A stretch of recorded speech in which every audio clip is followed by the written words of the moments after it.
Et nous autres, nous ne voulons pas de guerre.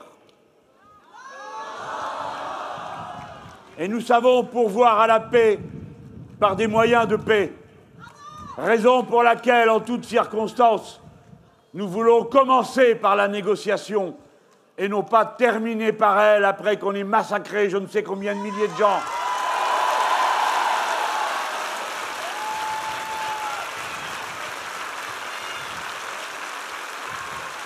Nous ne voulons pas être entraînés à la faveur de chefs irresponsables et de béni-oui-oui dans des guerres dont nous ne savons pas qui les commence ni comment on les terminerait. Nous avons vu comment, lorsque M. Trump a décidé tout seul et contre les formes constitutionnelles de son propre pays, de bombarder dans un autre pays, nous avons vu, écoutez-moi bien, instantanément, les dirigeants européens approuver une intervention qui n'a aucun fondement, ni légal, ni international. Vous pensez ce que vous voulez de l'opportunité d'un tel comportement, mais aucun Français, aucun d'entre nous, aucun peuple du monde ne peut accepter qu'il y ait un gendarme, un shérif, un maître du monde qui décide tout seul de ce qui est bon ou de ce qui est mauvais et de qui l'on assassine.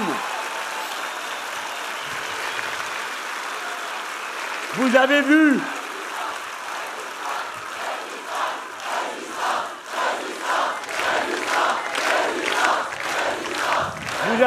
comment, après avoir instantanément approuvé, les mêmes, M. Hollande, Mme Merkel, M. Hollande rajoutant un mensonge d'après lequel il aurait été prévenu avant. Vous imaginez que Trump va le prévenir alors qu'ici même, plus personne ne le prévient de rien.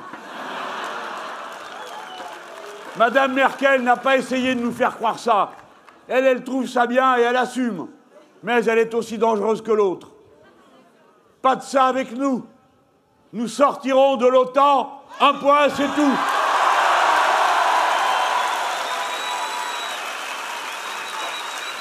Inquiétez-vous, les gens, d'avoir de tels responsables.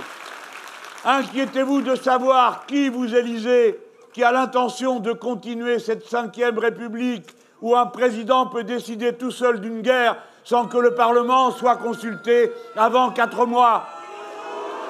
Réfléchissez, réfléchissez.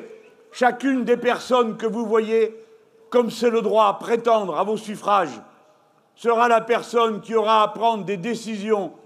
Le fera-t-elle à l'étourdi ou par suivisme, par ignorance de notre histoire, par fascination idéologique pour la puissance de l'Empire, ou bien avec le soin jaloux de notre indépendance et de la volonté de paix?